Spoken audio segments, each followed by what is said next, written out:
Hello বন্ধুরা, welcome to সৌমিতাকে দুনিয়াস নিউ অ্যানাদার ভ্লগ। সকালবেলা উঠেই যখন ব্যালকনিতে এলাম দেখলাম এত সুন্দর একটা ভিউ দেখা যাচ্ছে, তাই ভাবলাম তোমাদের সঙ্গে শেয়ার করিনি, তাহলে আমার ভালো লাগবে আর তোমরাও ভিউটা উপভোগ করতে পারবে। তারপরে আমরা চলে এলাম ব্রেকফাস্ট করার জন্য। ব্রেকফাস্টে আমাদের অনেক কিছুই ছিল, চিড়ের পোলাও, তারপরে ব্রেড ছিল, আলুর পরোটা ছিল। আমরা আলুর পরোটা আর চিড়ের পোলাও দিয়ে ব্রেকফাস্টটা সেরে নিয়েছি, হালকাই খেয়েছি।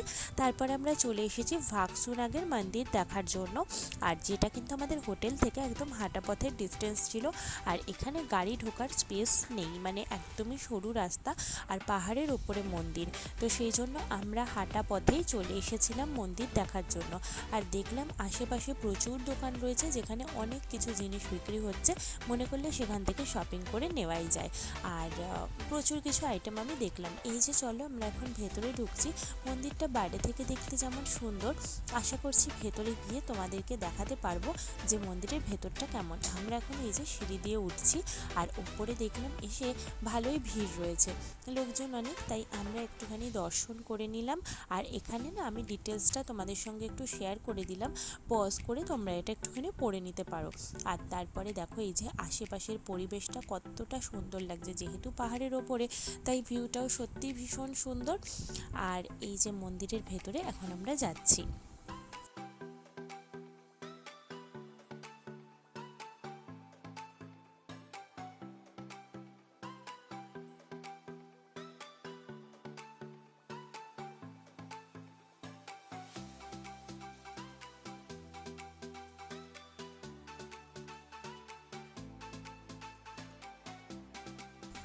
এখন মন্দির থেকে আমরা বেরিয়ে গাড়ির জন্য ওয়েট করছি, কারণ স্পেস মানে রাস্তার এতটাই কম আর এত পরিমাণে ট্রাফিক জ্যাম হয়ে যাচ্ছে, আর গাড়ি তোমরা দেখতেই পাচ্ছ যে কত, তো সেই জন্য আমরা একটুখানি ওয়েট করছিলাম। আজকে আমরা ধামশালা থেকে যাচ্ছি খাজিয়ারে, আর তার মাঝখানে আমরা দেখে নেব কিছু সাইট সিইং এর কিছু স্পট। তো সেগুলো দেখতে হলে কিন্তু অবশ্যই প্রথম থেকে শেষ অবধি সাথে থাকতে হবে, আর নতুন হলে অবশ্যই সাবস্ক্রাইব করে বেল বাটনে প্রেস করে দিতে হবে, যাতে নতুন নতুন ভিডিও আপলোড হলে নোটিফিকেশন পেয়ে যাও। সো চলো আজকে কিন্তু শেষ অবধি সাথে থেকো। আমাদের গাড়ি অলরেডি চলতে শুরু করে দিয়েছে, আর এই যে ভিউটা আমরা উপভোগ করছি সেটা যতই বলি ততই যেন কম বলা হবে।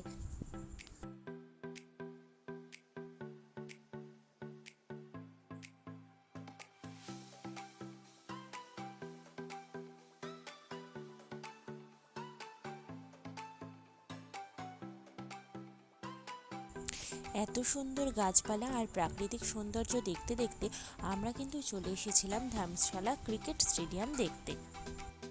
এখানে টিকিট কাউন্টার রয়েছে স্টেডিয়ামের বাইরে, আর টিকিটের প্রাইস হচ্ছে 30 রুপিস পার পারসন।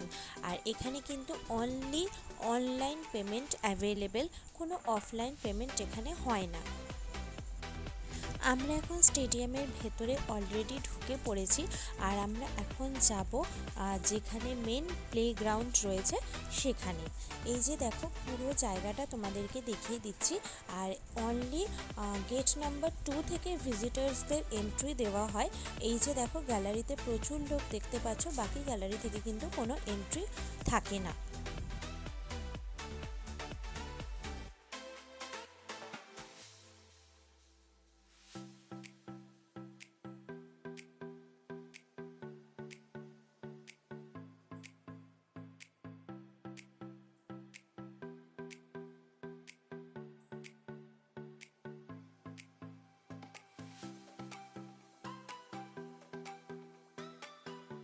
স্টেডিয়াম থেকে বেরিয়ে আমরা চলে এলাম মিক্সড ফ্রুট চাট খেতে।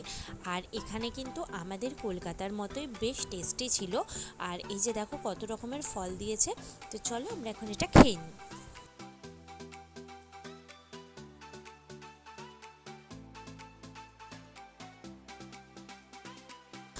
আমরা যেখান থেকে মিক্স ফ্রুট চাট খাচ্ছিলাম তার অপোজিটেই কিন্তু এই স্টেডিয়ামটা, মানে দুটো পুরো মুখোমুখি, এই যে বাইরে থেকে স্টেডিয়ামটা এরকম লাগছিল। তারপরে আমরা চলে এলাম একটুখানি ছোলা চাট খেতে, আর এখানে কিন্তু আইসগুলা ভীষণ ফেমাস, তো আমরা আইসগুলো নিয়ে একেবারে গাড়িতে উঠে পড়েছি খেতে খেতে যাব বলে। আর এই যে দেখো আমরা কিন্তু এই মানে রাস্তার জার্নিটা ভীষণভাবে এনজয় করছি, কারণ হাতে ঠান্ডা ঠান্ডা গোলা আর বাইরে সুন্দর প্রাকৃতিক দৃশ্য, আর তার সঙ্গে কিন্তু গাড়িতে অবশ্যই চলছে মিউজিক।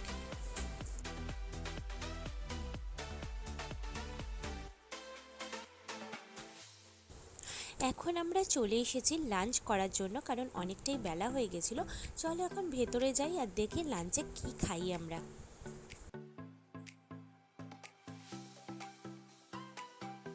রেস্টুরেন্টে ঢুকেই বসে পড়েছিলাম মেনু কার্ড নিয়ে ডিসাইড করার জন্য যে দুপুরবেলা কি খাবো।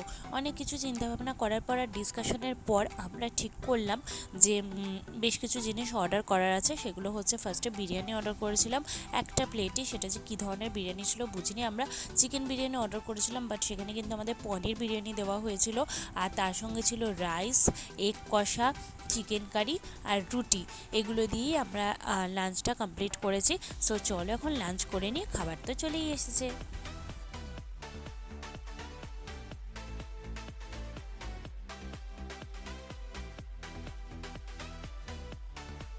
আর এখানে না প্রত্যেকটা রেস্টুরেন্টে আর কিছু থাক না থাক বেশ সুন্দর আচারের ব্যবস্থা থাকে।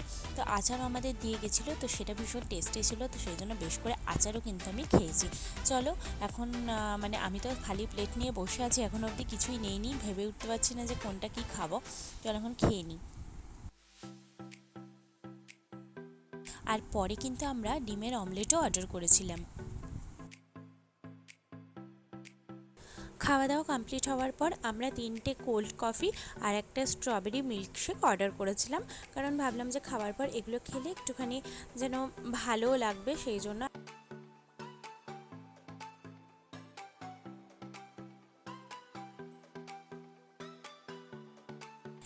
লাঞ্চ করে এখন আমরা আবার বেরিয়ে পড়লাম নেক্সট ডেস্টিনেশনে যাওয়ার জন্য।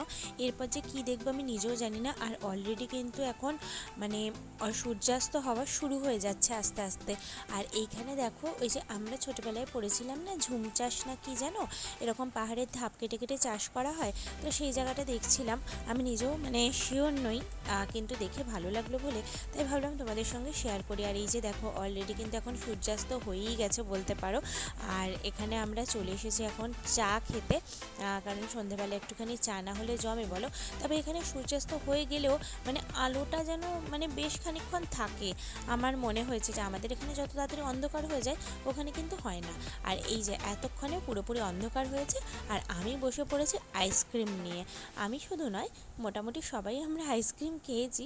চলো এখন আইসক্রিমটা খেয়ে তারপরে আবার যাব, মানে অনেকটা পথ এখনও যেতে হবে হোটেলে যাওয়ার জন্য। তো ঝটপট করে আইসক্রিমটা খেয়ে আমরা কিন্তু আবার বেরিয়ে পড়েছি গাড়ি করে হোটেলে ফিরবো বলে। মানে হোটেলে ফিরবো না, মানে নেক্সট হোটেলে চেক ইন করবো বলে। আর এখানে দেখো রাস্তার ধারে ভীষণ সুন্দর এরকম বেত দিয়ে দিয়ে ঝুড়ি মতো করা। আর এখানের রাস্তাটা দেখো মানে কি পরিমাণে যে অন্ধকার, মানে দেখেই যেন ভয় লাগছে। কি করে যে গেছি আমরা সেটা শুধুমাত্র আমরাই জানি, এত অন্ধকার ছিল।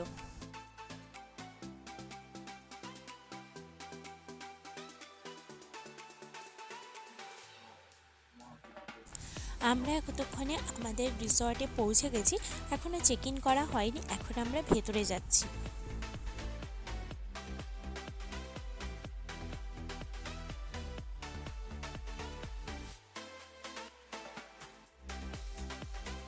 এখানে এখন আমাদের চেক ইনের যা সমস্ত প্রসিডিওর রয়েছে সেগুলো চলছে। আর আমার কিন্তু এখানে রিসেপশনটাই ভীষণ সুন্দর লেগেছে, এত সুন্দর করে সাজানো গোছানো রয়েছে আর কি বলবো। আর এদিকে দেখো, এদিক দিয়ে কিন্তু হোটেলে মানে ভেতরে ঢোকার রাস্তা। আমাদের নিচেই রুম ছিল, ওপরেও অনেক রুম আছে, কিন্তু আমাদের নিচের রুম দেওয়াতে আমাদের বেশ ভালোই হয়েছে। আর এই পাশে দেখো আমাদের ডান দিকে তো সব রুমগুলো রয়েছে, আর বাঁ দিকে সিঁড়ির এদিকে খুব সুন্দর মতো করে মানে একটা জায়গা করা রয়েছে, যেটা দেখে বেশ আমার ভালো লেগেছে। মানে এরকম একটা ডিজাইন মতো করা রয়েছে, ওপেন রয়েছে। এতক্ষণে আমরা হোটেলে চেক ইন করলাম, আজকে অনেকটা রাত হয়ে গেছে, এখন প্রায় 9:45 বাজে। আর রাস্তা তো তোমাদেরকে দেখালামই কি অবস্থা রাস্তার, বাট হোটেলটা ভীষণ সুন্দর, যেটার রুমগুলো তোমাদেরকে আমি একটু দেখিয়ে দিচ্ছি, চলো। ফার্স্টে রুমে ঢুকেই আমাদের রাইট সাইডে কিন্তু বাথরুম ছিল, যেটা আমি তোমাদেরকে আগে দেখিয়ে দিলাম। আর এরপরে এখান দিয়ে ঢুকে দেখো বেশ সুন্দর কিন্তু আয়না রয়েছে, টিভি রয়েছে, তার সঙ্গে এদিকে বেড রয়েছে, আর তার সেন্টার টেবিল আর একটা বেড সাইড টেবিল, সোফা, বসার জন্য মানে সোফা টাইপের চেয়ার, এগুলো সমস্ত কিছু রয়েছে। আর বেডটাও কিন্তু ভীষণ সুন্দর ডিজাইন রয়েছে। আর এদিকে কাবার্ড রয়েছে, এখানে কিন্তু একটা সুন্দর টেবিল আর চেয়ার আলাদা করে রাখা রয়েছে। আর ইলেকট্রিক কেটেল ছিল। আর এইদিকে বাইরে কিন্তু একটা ব্যালকনিও রয়েছে। আর যখনই আমরা হোটেলে চেক ইন করছি এত রাত হয়ে যাচ্ছে যে মানে কি তোমাদেরকে ভিউ দেখাবো রাত্রিবেলা আর বলো। আর এদিকে আরেকটা যে রুম নেওয়া হয়েছিল এটাতেও দেখো ফার্স্টে এখানে ঢুকেই বাথরুম, আর এটা হচ্ছে আরেকটা রুমের ভিউ, তোমাদের সঙ্গে একটু শেয়ার করে নিলাম। এরপরে এখানে আমরা ডিনারে চলে এসেছিলাম। আর ডিনারে কিন্তু আয়োজন বেশ ভালোই ছিল। এখানে সবই ভেজ, বাট আমাদের যেহেতু ননভেজ বলা ছিল তাই আমাদের জন্য কিন্তু চিকেন হয়েছিল। আর এখানে ফার্স্টে মা বসে পড়েছে ডিনার করতে, মায়ের খুব খিদে পেয়ে গেছিলো। তারপর এদিকে দেখো বাবাও বসে পড়েছে। আর তাই ভাবলাম আমরা আর দেরি করছি কেন, আমরাও ঝটপট করে ডিনারটা কমপ্লিট করে নিই। আর এই যে দেখো আমাদের কিন্তু গরম গরম ধোয়া ওঠা চিকেন চলে এসেছে। আর চিকেনটা কিন্তু দারুণ টেস্টি হয়েছিল। আর এদিকে আমি রুটি নিয়ে নিয়েছিলাম। তো ডিনার কমপ্লিট হয়ে গেছে। আমাদের যেহেতু একটু দেরি হয়ে গেছিলো সেই জন্য আমরা জাস্ট ফ্রেশ হওয়ার আগেই ডিনারটা কমপ্লিট করে নিলাম, কারণ ওদের রাত হয়ে যাচ্ছে, ওদের ডিনার টাইম রাত্রি 10:30 অবধি। ডিনার হয়ে গেছে, এখন আমরা জাস্ট ফ্রেশ হয়ে শুয়ে পড়বো। কালকে আবার নতুন স্পটে যাব, ভিজিট করব, সেগুলো তোমাদেরকে দেখাবো। তার জন্য আবার সাথে থাকতে হবে প্রথম থেকে শেষ অবধি, একদম স্কিপ না করে ভিডিওগুলো দেখতে হবে। আর কেমন লাগছে অবশ্যই কিন্তু কমেন্ট করে জানাতে হবে। সো চলো আজকের মতো ভিডিওটা এখানেই শেষ করলাম, আবার কালকে দেখা হচ্ছে। ততদিন সবাই ভালো থেকো, সুস্থ থেকো, সাবধানে থেকো। আর অবশ্যই যারা নতুন আছো চ্যানেলটা সাবস্ক্রাইব করবে। ভিডিওটা ভালো লেগে থাকলে প্লিজ একটা লাইক, কমেন্টে শেয়ার করে দিতে ভুলো না। চলো, লাভ ইউ অল, টাটা।